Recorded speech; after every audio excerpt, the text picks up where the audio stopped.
Vamos a iniciar. Buenas noches. Continuando con nuestro programa de biología, básicamente en esta oportunidad voy a, en este caso, terminar lo que nos quedó pendiente de la sesión anterior, que tenía que ver con, en este caso, los tipos de transporte que se dan a través de la membrana celular. Habíamos hecho una descripción de cómo se organiza la membrana plasmática o membrana celular y tenéis que recordar de que el componente mayoritario, en este caso, es la grasa, son los fosfolípidos y, digamos, en menor medida tenemos incrustaciones de azúcar y de proteínas. Entonces, habíamos hablado de que, digamos, bajo ciertas circunstancias, por ejemplo, cuando, digamos, las moléculas están más o menos concentradas, eso va a determinar, en este caso, la dinámica, digamos, en este caso de cómo, digamos, se mueven, y eso, en la práctica, tiene que ver con que si gasta o no energía en el proceso. Entonces, ahí recuerden nuestro protocolo. Ahí les pido que se vayan, tengan su nombre y también puedan renombrarse y anoten de la comuna de la cual se conectan. Como les digo, para que esto no sea tan impersonal y de esa manera tengamos alguna idea, digamos, de dónde son. ¿Ok? Yo por lo menos ahí tengo mi zona. Estoy acá en la Florida. Muchas gracias para quienes enciendan sus cámaras. ¿Ya? Entonces, esta sería nuestra cuarta sesión en la cual vamos a terminar lo que tiene que ver. Muchas gracias, Puentes. Muchas gracias, Antonia, Julián, para quienes encienden su cámara. En esta oportunidad vamos a terminar lo que nos quedó pendiente de transporte. En particular, voy a hablar del transporte que se denomina activo. Y a partir de eso, para que estos transportes se lleven a cabo, en la práctica se requiere materia prima, se requiere, por ejemplo, elementos que permitan construir la membrana, que permitan construir los transportadores, y eso lo vamos a ver con la segunda parte de la clase, que tiene que ver con las llamadas biomoléculas. Hola, Noah, muchas gracias por conectarte y encender tu cámara. ¿Ya? Entonces, por favor, ahí les pido que me puedan ayudar un poco con eso. ¿Ya? Entonces, haciendo un resumen de lo que habíamos visto en la sesión anterior, habíamos mencionado que en este caso las moléculas, por ejemplo, si analizamos en este caso la membrana plasmática, las moléculas pueden, digamos, en alguna circunstancia o en algún momento, pueden concentrarse, por ejemplo, tanto hacia el medio extracelular o hacia el medio intracelular. Entonces, yo les explicaba que las moléculas, por ejemplo, si están más concentradas, naturalmente tienden a chocar. Por lo tanto, eso que permite, ese movimiento natural, las saca de la inercia y les permite desplazarse hacia una zona menos concentrada. Eso es un movimiento natural porque las moléculas naturalmente se desplazan y chocan entre sí. Eso se denomina, digamos, en una jerga más técnica, se denomina transporte pasivo. ¿Por qué? Porque en este caso, como dato de prueba, no gasta energía. ¿Ok? Es un proceso que se puede dar, por ejemplo, de manera directa a través de la membrana o, por ejemplo, se puede dar por medio de la ayuda de, en este caso, de ciertas proteínas que, recuerden, están incrustadas entre medio, en este caso, de la bicapa de fosfolípidos. Entonces, si hablamos de difusión facilitada, estas moléculas por sí solas no lo van a poder hacer. Entonces necesitan de un elemento extra que les facilite o que les permita el paso a través de la membrana plasmática. También había hecho una mención al concepto de osmosis, que esencialmente se refiere al movimiento del agua. Y eso también, como lo tienes que aplicar para la prueba, tienes que recordar que el concepto de osmosis hay algunas palabras claves. Por ejemplo, si te mencionan que la membrana es semipermeable, eso en español ¿a qué se refiere? A que el agua, digamos, va a poder desplazarse, digamos, de manera pasiva a través de esa membrana. ¿Y cuál es el concepto que ustedes tienen que tener claro para la prueba? Cuando tú, por ejemplo, tú tienes agua, digamos, esta agua va a estar disolviendo partículas. Entonces, en la práctica, qué sucede acá? Por ejemplo, cuando tenemos una mezcla, eso también se denomina solución o disolución. Entonces, podemos tener una disolución que, por ejemplo, bañe a las células que estamos analizando o que ustedes les pueden preguntar en las PAES. Acá tenemos una célula y esa célula va a tener en este caso agua y otra partícula que se denomina soluto. Por lo tanto, ¿qué va a suceder acá? Uno, en la práctica, o por lo menos ustedes lo que tienen que hacer en la PAES, tienen que comparar la concentración del soluto, tanto en el, por ejemplo, en el interior de la célula como en el exterior. Entonces, por ejemplo, acá, en este caso particular, la célula tiene 3 partículas o 3, por ejemplo, si lo quieres ver así, 3 moles de sal o de azúcar. Versus afuera, que en este caso tienes, por ejemplo, 5 moles de sal. El punto y la máxima que ustedes tienen que recordar para la PAES es recordar hacia dónde se desplaza el agua. ¿Ok? El agua se va a desplazar hacia donde hay una mayor o menor concentración de solutos. Si lo recuerdan, el agua se desplaza hacia donde hay más o menos sal. Julián ahí está planteando su punto. ¿Ok? Muchas gracias. Ella aquí plantea de que el agua se mueve hacia una zona de mayor concentración de soluto. Por lo tanto, ¿qué va a experimentar esta célula? Esta célula va a experimentar una pérdida de agua porque el agua va a intentar disolver ese exceso de soluto o ese exceso de sal. Entonces, ¿qué va a pasar? Va a ocurrir un cambio en el volumen celular, ya sea si hablamos de una célula animal o si hablamos de una célula vegetal. Si me lo pueden mencionar en el chat, ¿cuáles son algunos conceptos que vimos en la sesión anterior que, por ejemplo, se podían referir a una célula animal o a una célula vegetal? Para que se entienda la idea o para que se puedan conectar. Cuando, por ejemplo, un fruto, en este caso, está a su máximo nivel de hidratación, o cuando una planta está muy erguida, es porque sus células están muy hinchadas de agua. ¿Se acuerdan cómo se denomina ese fenómeno? En el cual el agua ingresa a la célula y esta célula se hincha, una célula vegetal. Catalina dice citólisis, eso pasa en una célula animal, pero si hablamos de una célula vegetal, es lo que se conoce como turgencia. Exactamente, ahí lo corregiste, muchas gracias. ¿Ok? Entonces hablamos de que esto te lo podrían preguntar en relación a ciertos tipos celulares. Entonces nos había quedado pendiente un par de preguntas que vamos a analizar a continuación. Nos dice acá, en un recipiente separado en 2 compartimientos por una membrana semipermeable, existen 2 disoluciones de sacarosa. Cuando se habla de disolución, se refiere a que la sacarosa está mezclada con agua principalmente, porque ese es el solvente tradicional.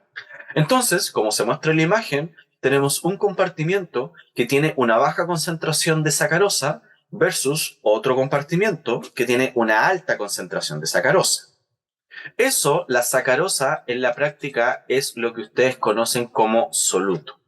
Por lo tanto, este soluto, o en este caso, esta azúcar, esta molécula de azúcar, o no esta molécula, sino que sí, es correcto, esta biomolécula de azúcar va a estar disuelta en un solvente que es el agua. El punto es, las partículas de agua que, por ejemplo, están en este lado o en este lado, digamos, van a disolver esa molécula de azúcar. El punto es, en la práctica, en este caso, ¿qué va a pasar? Por ejemplo, en este caso, ¿hay un movimiento de sacarosa o hay un movimiento de agua? ¿Cómo, por ejemplo, se podría analizar eso para la PAES? Digamos, en el texto tendría que haber algún indicio, tendría que haber algún detalle de que te permita hacer esa discriminación. ¿Ok? ¿Qué es lo que se va a mover en este caso? Para que se alcance el equilibrio, si es una membrana semipermeable. ¿Debería moverse las partículas de agua o deberían moverse las partículas de sal? O en este caso de azúcar.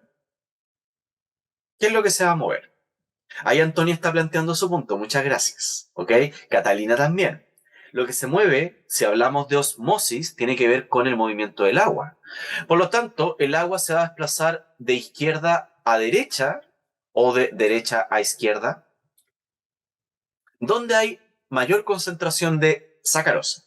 ¿Hacia el lado izquierdo o hacia el lado derecho? En este caso, Antonio plantea que va de Y hacia X, hacia el lado derecho. Exactamente, en este caso, el agua va a intentar disolver ese exceso, en este caso, de azúcar. Por lo tanto, el movimiento de agua va a ir desde el compartimento Y hacia el compartimento X. ¿Ok? Por lo tanto, ese punto o esa flecha no va a ser válida y el movimiento sería desde ese compartimiento hacia ese compartimiento. Y se analiza el movimiento del agua. ¿Por qué? Porque, como me lo dijeron, hay una palabra clave que ahí les voy a pedir y la voy a subrayar. Esa es la palabra clave que te permite discriminar si se analiza el movimiento del agua o el movimiento de cualquier otro metabolito o sustancia. Bajo esa lógica, esta es una pregunta de análisis, una pregunta que les podrían hacer en la prueba. ¿Cuál vendría siendo la alternativa correcta?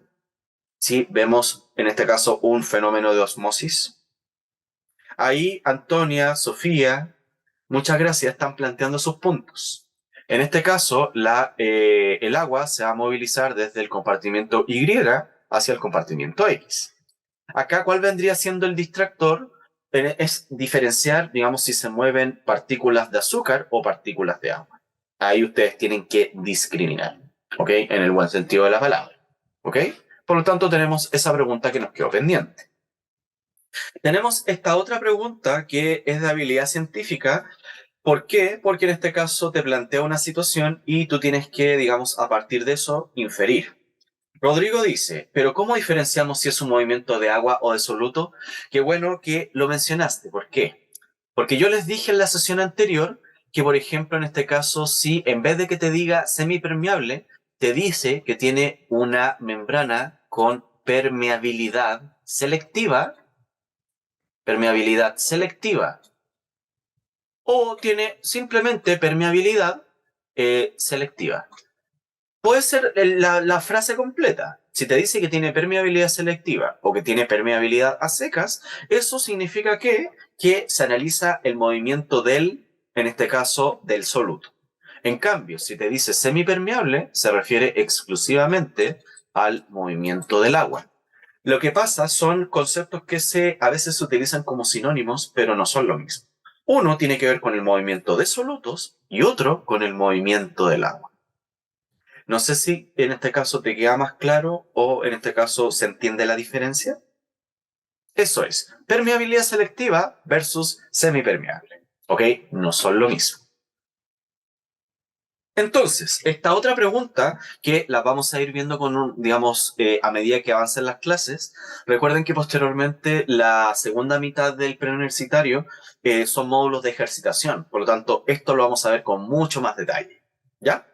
Nos dice, acá nos hace básicamente una descripción de lo que es la osmosis, que lo vimos en la sesión anterior. El agua siempre tenderá a movilizarse hacia la zona donde hay mayor concentración de solutos. ¿Ya? Entonces tenemos tres situaciones experimentales. En el primer caso, la célula se baña en una disolución y ¿qué pasa? Hay un flujo de agua hacia el exterior. Por lo tanto, la célula se va a deshidratar. En el segundo caso, sale agua, pero ingresa en la misma magnitud. Y eso se va a traducir en un efecto. En cambio, cuando la solución se sumerge en la disolución 3, tú te fijas que ambas flechas van hacia el interior. El agua, en este caso, se va a introducir hacia la célula, por lo tanto, esta célula va a aumentar de volumen. Y eso lo habíamos visto en la sesión anterior. Nos dice con respecto a la información, ¿qué se puede inferir? Cuando hable de inferencia, ustedes tienen que ir más allá. No se tienen que quedar solamente con la imagen. Por lo tanto, acá se tienen que hacer ciertos juicios, ciertas valoraciones. Veamos acá qué nos dice. La disolución 3 tiene menor concentración, en este caso, de solutos que el medio intracelular. Es decir, habría, por ejemplo, poca sal afuera y mayor contenido de sal, en este caso, adentro. Por lo que hay menor flujo de agua hacia la célula. ¿Esa alternativa es correcta? ¿Es correcta o no? Antonia está planteando su punto, Julián también, me están diciendo que no es correcto. Fíjense bien en el detalle acá. Acá ustedes tienen una primera parte separada por una coma, ¿ok?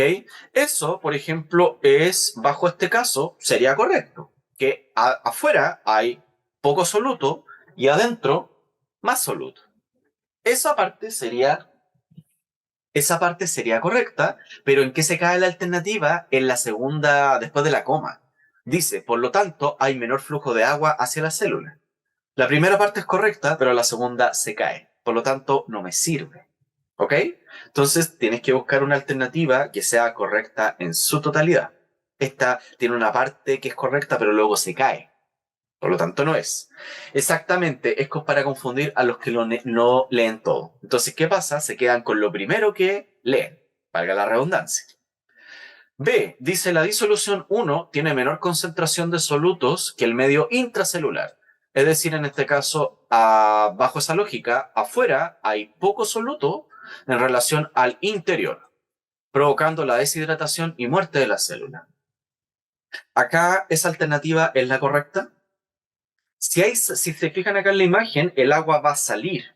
¿Eso se da porque afuera hay menos soluto? Debería, exactamente, Julián, en este caso debería ser mayor afuera. Para que haya una salida, un flujo de salida de agua, eso se da porque afuera hay mayor concentración de soluto. Entonces, ¿qué pasa acá? Esta alternativa se cae por la primera frase. Al final, lo que dice es correcto, pero se cae en el inicio. Entonces, de esa manera se invalida. Esta pregunta, la gracia, como les digo, como lo plantearon anteriormente, en este caso es para los que leen muy rápido y en este caso se quedan con lo primero que encuentran. ¿Ok? Entonces tenemos lo siguiente. La disolución 2, en este caso, tiene mayor concentración de solutos que el medio intracelular. Es decir, habría más soluto afuera, por lo que tiende a salir mayor cantidad de agua. ¿Eso es correcto? ¿Tiende a salir mayor? ¿Hay alguna flecha que esté en mayor dimensión que otra? No, porque en este caso yo les decía que véanlo como un vector. Este vector, por ejemplo, tiene esa, digamos, esa magnitud y este vector tiene esta otra magnitud. La magnitud, perdón, es la misma, pero tienen sentido opuesto. Por lo tanto, están en equilibrio, exactamente, Antonia, y hay un fenómeno de cancelación. Los vectores se van a cancelar y ¿eso qué significa? Que el efecto neto es cero. Entonces, de esa manera vamos eliminando alternativas. ¿Qué nos dice la D? En la disolución 2, en este caso que tenemos, la concentración de solutos al interior de la célula es menor. No es correcto porque, digamos, vimos que en el caso anterior ahí hay un equilibrio. Por lo tanto, no nos sirve. Finalmente, ¿qué tenemos? La alternativa E. Dice, en la disolución 1, la concentración de solutos al interior de la célula es inferior que en el exterior. Dado que adentro hay poca sal o poco soluto, el agua va a salir. Y por ende, ¿qué va a pasar? La célula se va a deshidratar. Julián dice, profesor, ¿quiere decir que el soluto está en equilibrio en ambos medios? En la disolución 2 hay equilibrio. Si tienes, por ejemplo, acá 2 unidades de sal o 2 moles de sal, como se dice en química, afuera también habrían 2 moles. Por lo tanto, hay un equilibrio en la concentración del soluto. ¿Ok? Entonces, en ese momento, cuando en este caso hay equilibrio, obviamente el transporte va a cesar porque ya no hay diferencia. ¿Ok? Ese es el punto. Por lo tanto, pregunta de habilidad científica, que como les digo, la vamos a ver posteriormente con un poco más de detalle, la correcta es la alternativa E. ¿Ya? Entonces, como les digo, eso es parte de lo que nos había quedado pendiente. También hay que destacar que cuando se habla de las estrategias que se llevan a cabo a través de la membrana celular, no está de más hablar de este transporte que se denomina activo. ¿Por qué? Digamos, este transporte es esencial, a pesar de que esa materia ya no se ve en la mención de biología, es súper relevante. El transporte activo es muy esencial, sobre todo en el transporte neuronal. Por ejemplo, en la sinapsis, las conexiones que establecen, digamos, las neuronas en el tejido nervioso. ¿Por qué? Porque en algún momento, digamos, va a ocurrir el transporte pasivo, como nosotros lo vimos en la clase pasada, pero en algún momento, ¿qué va a pasar? El sistema tiene que volver al origen. ¿Cómo vuelve al origen? De manera súper simplificada, a través de este transporte que se denomina activo. A lo que quiero llegar es, no puede existir solamente el transporte pasivo, también tiene que existir su contraparte. ¿Ok? ¿Y qué nos dice acá? Este transporte se da en contra de la llamada gradiente de concentración. Dicho en español, ¿qué va a pasar acá? Si tú tienes, por ejemplo, 12 moles de sal, yo sé que el ejemplo es súper exagerado, pero es para que se entienda la idea. Yo puedo hablar de 12 unidades, de 12 moles, pero digamos, el concepto es el mismo. Yo mejor hablo de unidad para que no se confundan. Afuera, por ejemplo, tenemos 12 unidades de sal y adentro tenemos, por ejemplo, en este caso, 5 unidades de sal. ¿Qué va a pasar en el transporte activo? Por ejemplo, estas moléculas van a intentar salir de la célula y se van a desplazar hacia una zona, en este caso de mayor concentración. ¿Ok? Aquí hay pocas, pero se van a ir al lado de mayor concentración. Por lo tanto, en algún momento, ¿qué va a suceder acá? Por ejemplo, van a quedar 3 unidades y acá van a quedar 14. Ese es un transporte de tipo activo, ¿por qué? Porque las moléculas, en este caso, para que se entienda la idea, estas moléculas en sí no están muy juntas, sino que hay un mayor grado de separación. Por lo tanto, si hay mayor grado de separación, digamos, ¿qué tan probable es que choquen? O que en este caso salgan del reposo, si hay mayor grado de separación. ¿Van a chocar o no? ¿O chocarían si lo presentamos en condicional? Catalina está plantando su punto, Antonia, Julián están muy separadas, exactamente. Por lo tanto, la probabilidad de choque no es cero, pero es mínima. Entonces, ¿qué va a suceder acá? En este sentido, en este caso, ¿qué va a suceder? Estas moléculas necesitan, en este caso, de una proteína que les permita, en este caso, les permita el transporte. Por lo tanto, esta proteína, ¿qué es lo que va a hacer? Esta proteína les va a mover de una zona menos concentrada a más concentrada y en el proceso, como se presenta en este esquema, va a haber un gasto de energía. Como cuando hablamos de un gasto, cómo eso se ve en la PAES, este gasto se refiere a una reacción de destrucción. El ATP se va a romper, se va a destruir y ¿qué va a pasar? De una unidad vas a generar dos. Por lo tanto, hay una ruptura de la molécula de ATP. ¿Eso qué permite? Permite que esta proteína experimente cambios conformacionales y, en este caso, los iones se puedan movilizar en contra de la diferencia. En español, vulgarmente, eso es ir contra la corriente. Como les decía en la clase pasada, no sé, por ejemplo, para quienes viven en región, por ejemplo, si usan el Merval, si usan el biotren, o por ejemplo, si se mueven en el transporte público, digamos, a lo que voy. Si tú, por ejemplo, te subes a una micro y, por ejemplo, la gente intenta bajar, intenta ir hacia la parte trasera de la micro, pero tú quieres ir en el sentido contrario, quieres acercarte hacia el chofer. Eso, tú vas a chocar con ese mar humano. Por lo tanto, tú vas contra la corriente. Entonces, eso, yo les decía que hay que extremar recursos. ¿Ok? Es un transporte que gasta energía. ¿Por qué? Porque esto, la proteína va a generar un empuje, va a generar una fuerza que va a impulsar a esa molécula a desplazarse. Y eso obviamente requiere energía. Julián dice, ¿sería ADP? Exactamente, digamos, esta molécula que, como su nombre lo dice, tiene 3 moléculas de fosfato, porque ¿cuál es la gracia? Esta molécula, la energía, como es un reservorio de energía, la energía ¿dónde se guarda? Se guarda en los enlaces fosfato. Por lo tanto, ¿qué va a pasar? Esta molécula se va a romper y en este caso se va a liberar ese grupo fosfato. Va a quedar solito y la otra molécula que va a quedar con 2 grupos fosfatos solamente. ¿Ok? Entonces, ¿eso qué involucra? Involucra un rompimiento. ¿Ok? Por lo tanto, es una reacción, en este caso, catabólica, que involucra destrucción. ¿Ya? Recuerden que cuando hablamos de ciertas palabras técnicas, se lo pueden preguntar en la PAES. Esta reacción es una reacción que se denomina catabólica. ¿Por qué catabólica? Porque hay una destrucción. La molécula se va a romper en partes más pequeñas. Por interno me dicen, profe, ¿por qué no alcanza el equilibrio? ¿No sería ese el fin del movimiento de las sustancias? No se alcanza el equilibrio porque el equilibrio se refiere a que, como lo dice ahí en la diapositiva, haya concentraciones iguales. En el transporte activo, la zona que está concentrada se va a concentrar aún más. En cambio, la zona que tiene menor concentración se va a reducir aún más. Por lo tanto, nunca va a haber equilibrio. Siempre va a haber una diferencia. O, si lo quieres ver así, la diferencia se va a acentuar con el paso del tiempo. ¿Ok?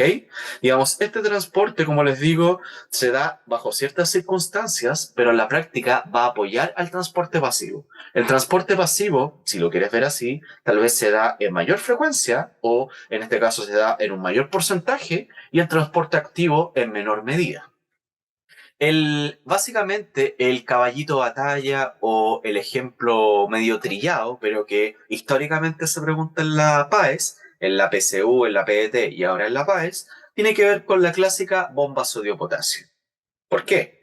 Porque esta bomba sodio-potasio es esencial en la transmisión neuronal. ¿Ok? Esta bomba sodio-potasio, ¿qué permite? Permite en la práctica que las neuronas, en este caso, cuando transmiten información, vuelvan a activarse. Porque, digamos, de manera súper simplificada, las neuronas transmiten información, pero tienen un periodo refractario. Es decir, en algún momento quedan, en este caso, medias dormidas y tienen que salir de ese letargo. ¿Cómo salen de ese letargo? A través del transporte activo. Entonces, volviendo al punto, esta bomba sodio-potasio, si se fijan, el sodio está más concentrado, en este caso afuera, por lo tanto, ¿qué va a hacer la bomba? Va a sacar sodio y va a ingresar potasio. Acá tengo un GIF que puede sintetizar ese asunto. Fíjense bien acá. En este GIF, esta bomba, ¿qué es lo que hace? Va a sacar potasio y va a sacar sodio y va a ingresar potasio y ambos iones se mueven contra la corriente. La corriente, ¿qué es lo que hace? Lo voy a representar acá. La corriente, ¿qué es lo que hace? Naturalmente impulsa al sodio a ingresar. Y, digamos, al potasio, digamos, ¿qué hace? Hace, digamos, o lo mueve para salir. Ese es el movimiento pasivo, ¿ok? Este movimiento es natural, es un movimiento pasivo. Pero ¿qué pasa acá? Con la bomba sodio-potasio, los iones se mueven en la dirección opuesta. Si lo quieres ver así, en este caso el sodio, en este caso naturalmente debería ingresar, pero ¿qué hace la bomba? Lo va a sacar. ¿Por qué? Porque en este caso se da en contra de la gradiente. Literalmente es ir contra la corriente. Si la corriente o la masa te empuja hacia un lado, tú vas a ser una persona autónoma, tal vez vas a ser un ser pensante y no vas a seguir a la masa, vas a seguir por tu vereda o por otro camino. Es como, esa es la idea. Entonces, ¿qué pasa acá? Esta proteína mueve el sodio y si se fijan va a gastar energía. ¿Por qué? Porque sufre, es como una plasticina, es como una estructura muy plástica, muy lábil. Por lo tanto, esta proteína va a cambiar de forma y en el proceso mueve potasio también. El potasio naturalmente debería salir, pero ¿qué va a hacer la bomba? Va a ingresar potasio. Ese es el concepto. El transporte activo va contra la corriente. Si la masa va en una dirección, este transporte va en la dirección contraria. ¿Ok? Y ese proceso, como les digo, involucra un gran gasto de energía. Porque fíjense bien acá, ahí en el GIF tal vez va a quedar más claro. Por ejemplo, perdón, cuando acá, en este caso, si se fijan en el cursor, cuando se mueve el potasio, si se fijan, esta hendidura se va a modificar. Esta hendidura, por ejemplo, en este caso, se va a achicar, se va a reducir o se va a ampliar.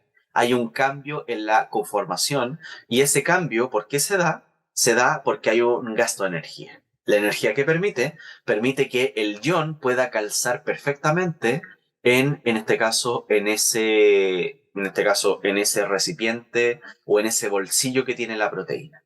¿Ok? Esa es la idea. Y como les digo, este es el ejemplo clásico que les pueden preguntar en la prueba. ¿Ya? Entonces, si revisamos las siguientes preguntas, nos dice, la figura representa el funcionamiento de la bomba sodio-potasio, que en este caso es lo mismo que les dije anteriormente, pero acá démosle una vuelta a la pregunta. Dice, con relación a la figura, es incorrecto que acá yo se los remarqué con negrita y en mayúsculas. Puede que en la PAES tal vez no les coloquen eso de manera tan explícita, pero tienes que leerlo bien. Y es incorrecto. Dice, es un transporte de tipo activo. Digamos, en la imagen hay algún antecedente de que te pueda, digamos, decir si es activo o pasivo. Hay algo, si te dice afirmar, recuerden, tiene que ser algo explícito, es decir, que se pueda ver ahí. En este caso, se puede decir que es activo porque hay algo, hay ciertos elementos. Acá habla del transporte, como dice en este caso Julián, de sodio y potasio en simultáneo. Se pueden ver las gradientes exactamente, que se mueven en contra de la gradiente y sobre todo tenemos este elemento. Esa afirmación es correcta, pero nos están pidiendo la incorrecta. Por lo tanto, esta no nos sirve. ¿Ok? Tienen que fijarse bien. B, se consume energía, se gasta energía, se rompe energía acá. ¿Eso se ve? ¿Es explícito? ¿Se rompe energía? Sí. ¿Ok? Eso es correcto. Por lo tanto, digamos, no me sirve. Hay que buscar la alternativa incorrecta. Dice, el transporte se realiza a través de una proteína. ¿Eso es correcto? ¿Es explícito? ¿Se utiliza un carrier o bomba? Sí. Esto, recuerden las palabras técnicas. En la PAES te lo pueden mencionar como carrier o también te lo pueden mencionar como bomba. ¿Ok? Es lo mismo. D. Las concentraciones del sodio y del potasio tienden al equilibrio, tienden a la equidad, tienden a la igualdad. Importante, y obviamente puede que alguno también recuerde la diferencia entre equidad e igualdad, digamos, hay una diferencia semántica, ¿ok? Pero por lo menos en biología se utilizan como sinónimos, ¿ya? Porque ustedes saben, en economía tiene una connotación distinta, digamos, en las ciencias sociales tiene una connotación distinta. Pero si hablamos de biología, se puede utilizar como sinónimo, equidad e igualdad, ¿ok? En ese sentido, digamos, ¿hay una igualdad o hay un equilibrio acá? En este sentido, si acá, como les decía, si aquí hay una alta concentración, en este caso de sodio, ¿qué hace la bomba? La bomba, digamos, hace aún, o en este caso concentra aún más, este espacio. Si este espacio tiene 12 unidades, ¿qué va a pasar? En algún momento va a quedar con 15. Por lo tanto, se va a concentrar aún más. Entonces, en la práctica, ¿hay igualdad? ¿Hay equilibrio? Si hay cada elemento, como tú lo dices, se va por su lado, en ese sentido no hay equilibrio. Es decir, nunca va a haber igualdad. Por lo tanto, esa alternativa o esa frase es incorrecta. Por cada 3 iones de sodio se movilizan 2 iones de potasio. Eso es explícito. Acá te lo dice. Salen 3 e ingresan 2. Eso es explícito. Por lo tanto, digamos, no me sirve. ¿Ok? Entonces, recapitulando y también para que se hagan una idea, en ese sentido, ¿qué pasa? Digamos, estas preguntas, como se dice, son cazabobos. ¿Ok? Hay algún elemento o hay algo que puede ser muy directo o muy explícito, pero juegan con las palabras. Sobre todo acá te preguntan qué es lo incorrecto. Entonces tienes que leer bien la pregunta. Como les digo, eso lo vamos a trabajar con más detalle cuando veamos ejercitación. Así que no desesperen porque eso lo vamos a ver con calma. Tenemos tiempo. Tenemos tiempo en este caso que lo vamos a utilizar de manera inteligente. ¿Ya? Por lo tanto, la correcta es la alternativa D. Esa pregunta me la voy a saltar porque en honor al tiempo quiero avanzar con este punto. Sofía dice, el transporte activo nunca tiende al equilibrio, exactamente. Nunca va a haber igualdad, ¿por qué? Porque en este caso siempre la zona que está concentrada se va a concentrar aún más. Entonces, de esa manera, nunca va a haber equilibrio. Hay que destacar que el transporte activo, este que yo les mencioné, este transporte activo se llama primario o es el transporte activo más tradicional. Pero ¿qué pasa acá? Hay una derivación o hay un caso aparte que se llama transporte activo en masa. ¿Por qué? Porque acá, en este caso, no se mueven partículas pequeñas, acá no se mueven iones. sino que se mueven en la práctica restos celulares, ¿ok? Restos de virus, restos de bacterias, también se mueven fluidos, ¿ok? Y hay que entender esto. Un fluido no tiene la consistencia como una columna de agua o como una molécula de agua. ¿Ok? Cuando hablamos de un fluido, esto es como una gelatina, es como algo baboso, como algo espeso. Entonces, ¿qué pasa? Como es algo de gran dimensión o si es algo muy espeso, digamos, se va a mover por un transporte que se llama en masa. ¿Y cuál es la gracia acá? Fíjense bien un poco en el GIF. Acá, si se fijan en el cursor, ¿qué va a pasar? Estos restos celulares, si se fijan, se van a envolver, se van a englobar en una esfera. Esa esfera, en este caso, se llama vesícula. La vesícula vendría siendo esta, digamos, como les decía, esta esfera, este recipiente que va a llevar material en su interior. Entonces, si lo recuerdan, si me lo pueden, digamos, me lo pueden mencionar, esa esfera, ¿desde dónde se genera? Si se fijan acá, ese borde que tenemos ahí, eso el lenguaje técnico, el lenguaje biológico, ¿qué es? Esa estructura que delimita o que es un borde. ¿Qué es lo que es? Esa estructura que delimita la célula.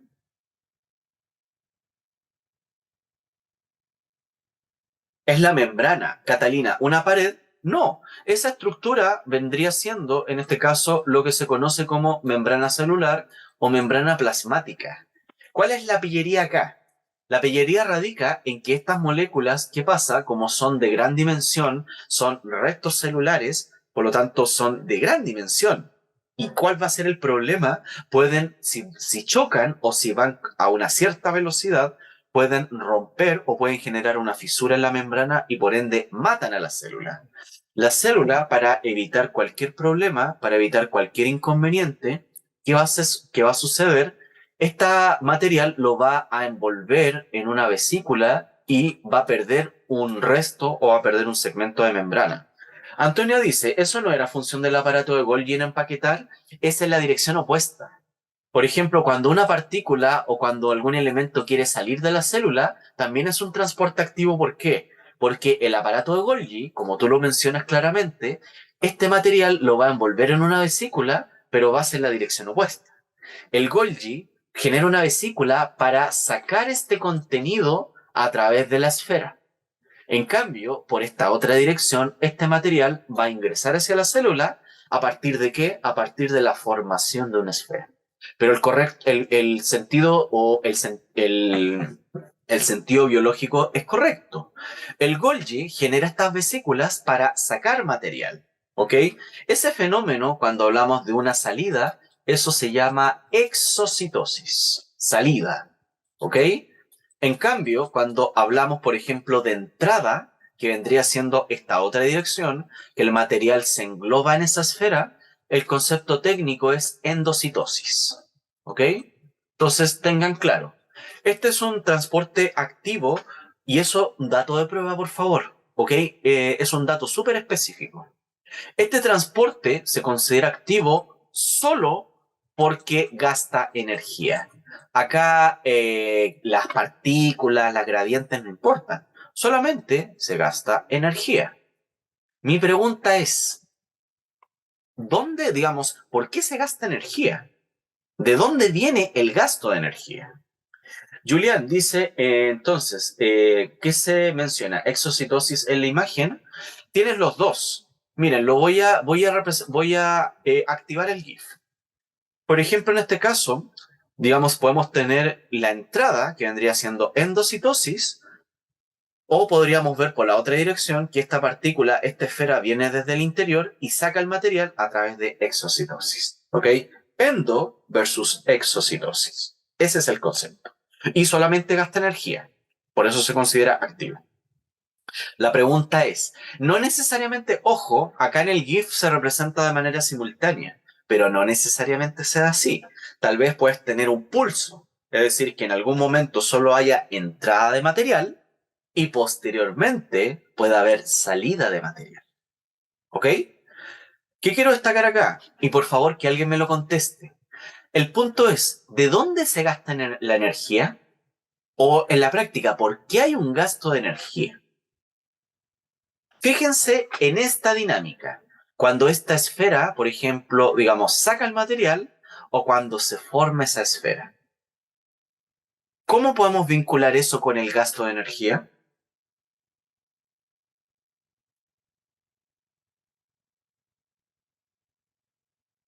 ¿Cómo podemos vincular eso con el gasto de energía? ¿O con un gasto de energía? ¿Cómo podemos vincular eso? ¿Cómo podemos vincular las esferas con el gasto de energía? Y les voy a dar una pequeña ayuda ya ahí porque para que se vayan activando, ¿ok? Yo sé que ya es la última parte del día y ahí les pido un poco de colaboración. El punto es, esas esferas, en este caso, ¿desde dónde surgen? Porque no surgen de la nada, sino que tienen un precursor. Para formar dicha esfera se necesita energía, sí. A eso va mi pregunta. La esfera no se crea de la nada, sino que, digamos, el sistema va a gastar energía para formar una esfera. El punto es, la envoltura, en este caso, o lo que forma la esfera, ¿desde dónde viene? Si se fijan acá, en este caso la esfera surge ¿desde dónde? Acá, recuerden. ¿Esa estructura cuál es? De la membrana catalina, exactamente. Acá, ¿qué va a suceder? Va a suceder un fenómeno, y también acá tenemos una palabra técnica que se llama invaginación. ¿A qué se refiere invaginar? Se refiere a entrada.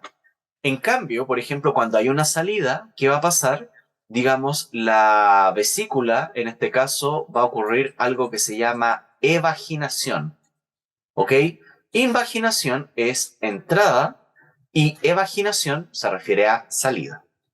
¿Qué va a pasar acá? Cuando hay una invaginación, acá lo tengo en una imagen que lo describe mejor. Perdón. Lo voy a representar acá. Si se fijan, cuando hay una invaginación, ¿qué va a pasar? La membrana va a envolver ese material y desde esa forma o desde ese punto va a surgir una esfera, o también llamada vesícula. ¿Ok? La misma membrana, digamos, en este caso la membrana pierde un segmento y lo transforma en una esfera o vesícula. Por interno me dicen, ya, ok, eh, no se preocupen, ahí después pueden revisar la clase grabada, ok, ahí que les vaya muy bien. Ok, esto, digamos, es la idea. Esta imagen lo representa muy bien. Este material se concentra en cierto punto y ¿qué va a pasar? La membrana va a perder parte, ¿por qué? Porque va a formar esa esfera o, en este caso, vesícula, ¿ya? Entonces, endocitosis es lo mismo que evaginar, no. Lo voy a volver a anotar acá.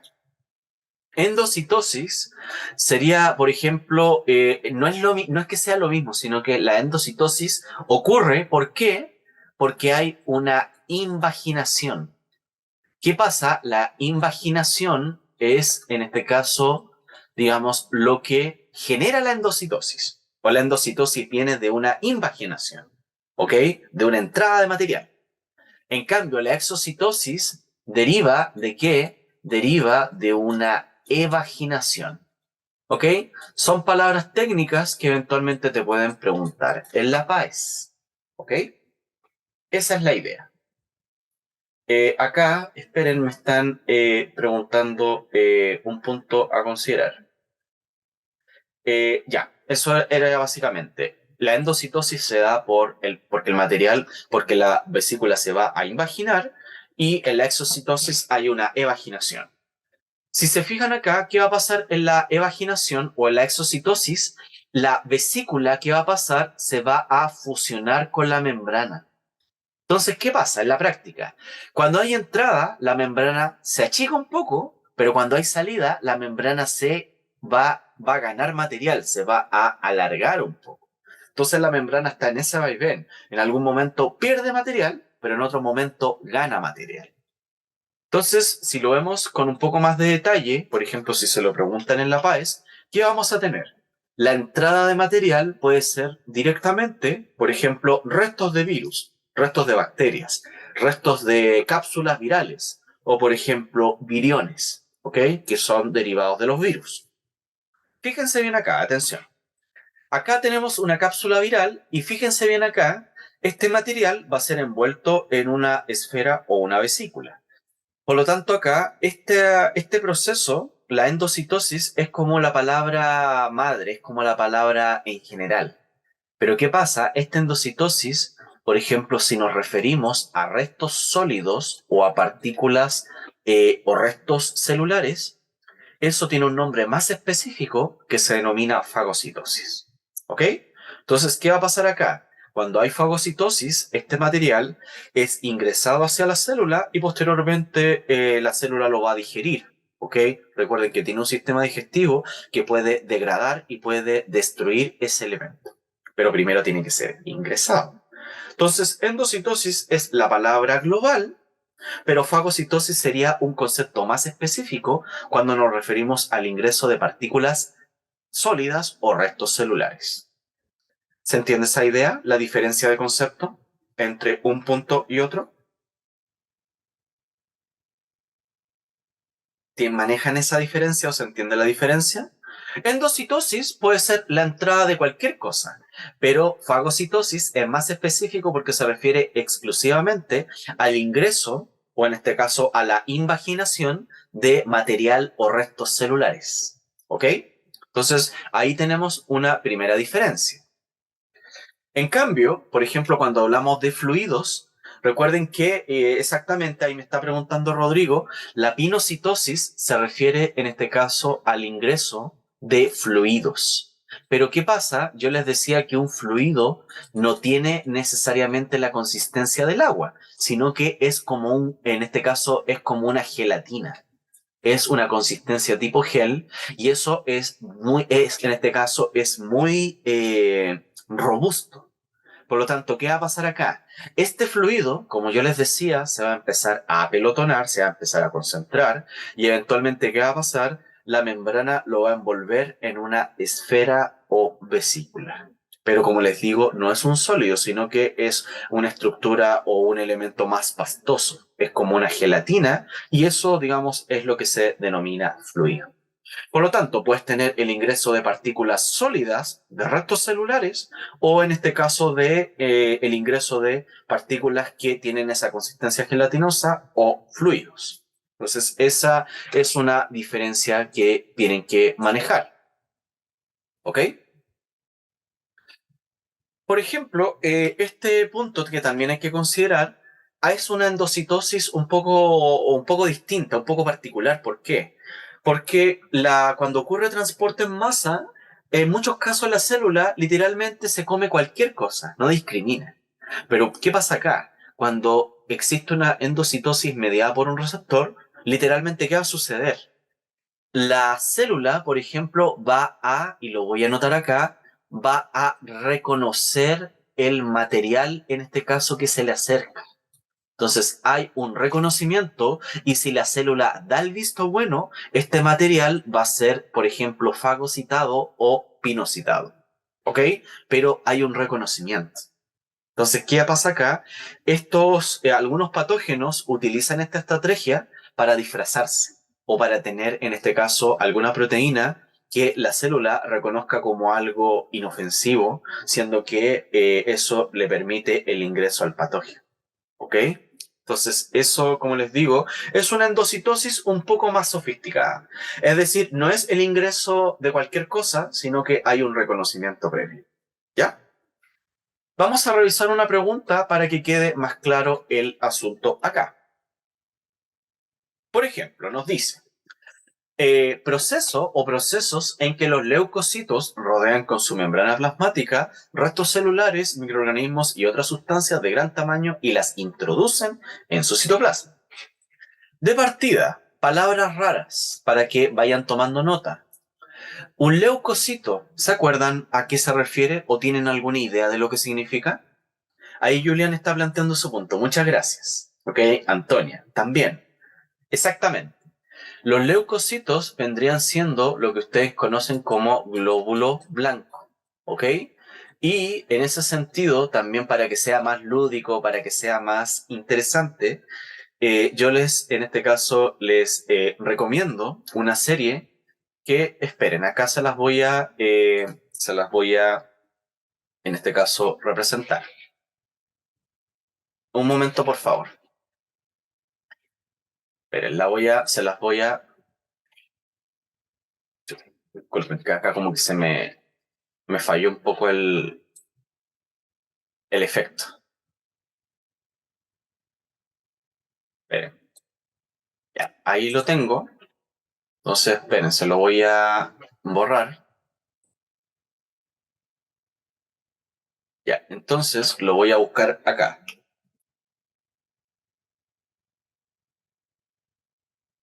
Esta serie, que en este caso Cells, perdón, no Cells for Cells, Cells at Work. Esta serie, en este caso, si alguno de ustedes tiene alguna, por ejemplo, les gusta el anime, digamos, esta serie, digamos, representa básicamente que representa, por ejemplo, las dinámicas que se dan en el sistema inmune, por ejemplo, cuando hay alguna infección de algún patógeno, cuando se activa la respuesta inmune, qué sé yo. Y acá, por ejemplo, tenemos glóbulo rojo, glóbulo blanco, y acá tenemos, por ejemplo, una plaqueta. ¿Ok? Entonces, esa es una manera más lúdica, más entretenida de entender. Exactamente. ¿Ok? Esa es la idea. Ya ahí para que lo tengan en consideración. ¿Ok? Como les digo, espérense acá, les recomiendo esa serie, Cells at Work. ¿Ok? Ahí después les voy a, digamos, tal vez les voy a subir algunas fotos. ¿Ya? Entonces, los leucocitos vendrían siendo glóbulos blancos y que nos dice que engloban con su membrana, en este caso, digamos, restos celulares. ¿Qué va a hacer este glóbulo blanco? Por ejemplo, acá tenemos una cápsula o una cápside viral, una cápside, ¿y qué va a pasar? Este glóbulo blanco lo va a, digamos, a engullir, por lo tanto, esto se va a introducir a su sistema. ¿Ok? Entonces, ¿qué va a pasar? Digamos, de esa manera, ese material, esa cápside viral o ese resto de bacteria puede ser posteriormente degradado y puede iniciar una respuesta inmune. ¿Ok? Entonces, esta descripción, ¿con qué se puede relacionar?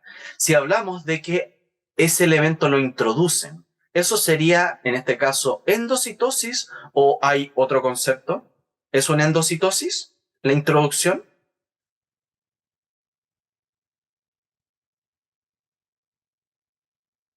¿Es endocitosis o no? Si hablamos de introducir material hacia el citoplasma, hacia el interior, valga la redundancia.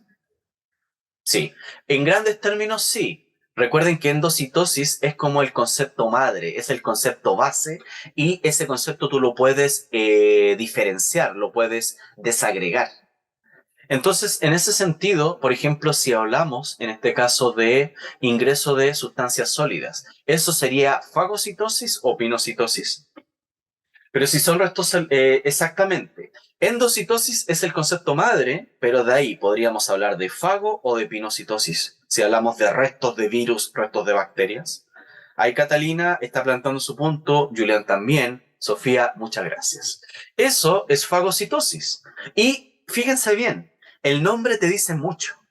¿Por qué? Porque, por ejemplo, en la serie Cells at Work, el protagonista o uno de los personajes importantes, en este caso es un glóbulo blanco, y también ¿qué tenemos? Tenemos una célula que se llama macrófago, ¿ok? Entonces el nombre te lo dice, macrófago.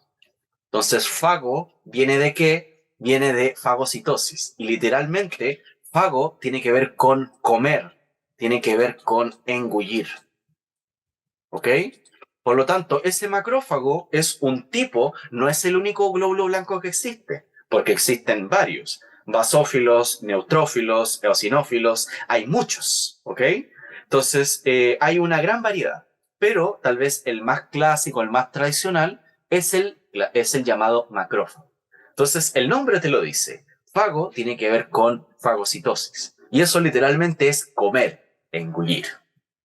Si es de un tipo, por ende, no puede ser del otro, ¿ok? Digamos, no tienes la dualidad. Es un tipo, introducir partículas sólidas o partículas fluidas con consistencia tipo gel. No puedes tener ambos, sino que solamente puede ser un tipo. ¿Ok? Entonces, ahí dando algunos tips, si hablamos de entrada, eso sería fagocitosis, pero hablamos de específicamente incorporación de restos celulares, restos de membrana, de cápsides, por ejemplo, o por ejemplo, viriones, que en este caso serían un derivado de un virus, cosas así. Por lo tanto, en este caso, la alternativa correcta es, pregunta Páez, la correcta es, vendría siendo exactamente la alternativa D. ¿Ya? Entonces, no sé si con esta última parte tienen alguna duda, tienen alguna consulta. Como les digo, recuerden que la diferencia esencial es que puedas hacer un contrapeso entre el transporte pasivo y el transporte activo. ¿Tienen alguna duda? ¿Tienen alguna consulta? Ya. Ok, voy digamos, por tiempo no alcanzamos a ver lo de biomoléculas, pero posteriormente la clase siguiente lo voy a ver con calma. Recuerden que siempre queda una colita, pero mi idea es que esto lo podamos ver tranquilamente. ¿Ya? Entonces, a modo de introducción para la siguiente clase, ¿qué les voy a explicar? En la práctica, por ejemplo, para que este transporte se pueda llevar a cabo y también para que la célula cumpla muchas funciones, la célula literalmente necesita materia prima, necesita combustible. ¿Ok? Porque en este caso, el metabolismo es un proceso caro de llevar a cabo. Por lo tanto, para que la célula ejecute su llamado metabolismo, necesita muchos nutrientes. ¿Ok? Los nutrientes van a permitir la acción de enzimas y de otros elementos que participan ahí. Entonces, ¿qué tienes que tener claro o qué doy como adelanto de la siguiente sesión? Por ejemplo, hay nutrientes que se denominan inorgánicos versus orgánicos. La diferencia esencial la voy a ver con detalle en la próxima sesión, ¿ya? Así que en este caso ahí les voy a escribir mi correo a través del chat para que cualquier duda, ahí como me están consultando, cualquier duda me la puedan mandar en este caso y yo, dependiendo de mi disponibilidad, les puedo contestar, ¿ya? Así que como les digo, si quieren adelantar esta materia, vean o recuerden, analicen la diferencia entre biomoléculas inorgánicas versus orgánicas y eso posteriormente lo vamos a ver con mucho más detalle. Esencialmente tenemos, por ejemplo, estas biomoléculas que están asociadas, por ejemplo, a la molécula de agua, las sales minerales, y las moléculas orgánicas son los nutrientes, los clásicos nutrientes que ustedes conocen, grasas, proteínas, azúcares, entre otros, ¿ya? Así que eso lo vamos a ver con más detalle en la siguiente sesión y de esta manera finalizamos nuestra clase, ¿ya? Así que, como les digo, la próxima sesión vamos en la práctica, voy a comenzar lo que tiene que ver con biomoléculas, ¿ya? Así que un gran abrazo, como les digo, toda la fuerza, con todo el power, con todo el punch para su prueba y ahí estamos a su disposición, ¿ya? Cualquier duda, por favor, me escriben, ¿ya? Así que estoy a su disposición. Eso pues, que descansen, que disfruten el fin de semana largo, ahí cuídense y ahí puedan pasarlo bien, ¿ya? Y obviamente, no les voy a decir que estudien en el fin de semana largo, pero digamos, puedan descansar, puedan hacer otras cosas también, ¿ya? Eso pues, que estén muy bien, que lo pasen bien y en este caso que sea, digamos, grato el estudio, ¿ya? Eso pues, un gran abrazo y estamos al habla. Adiós.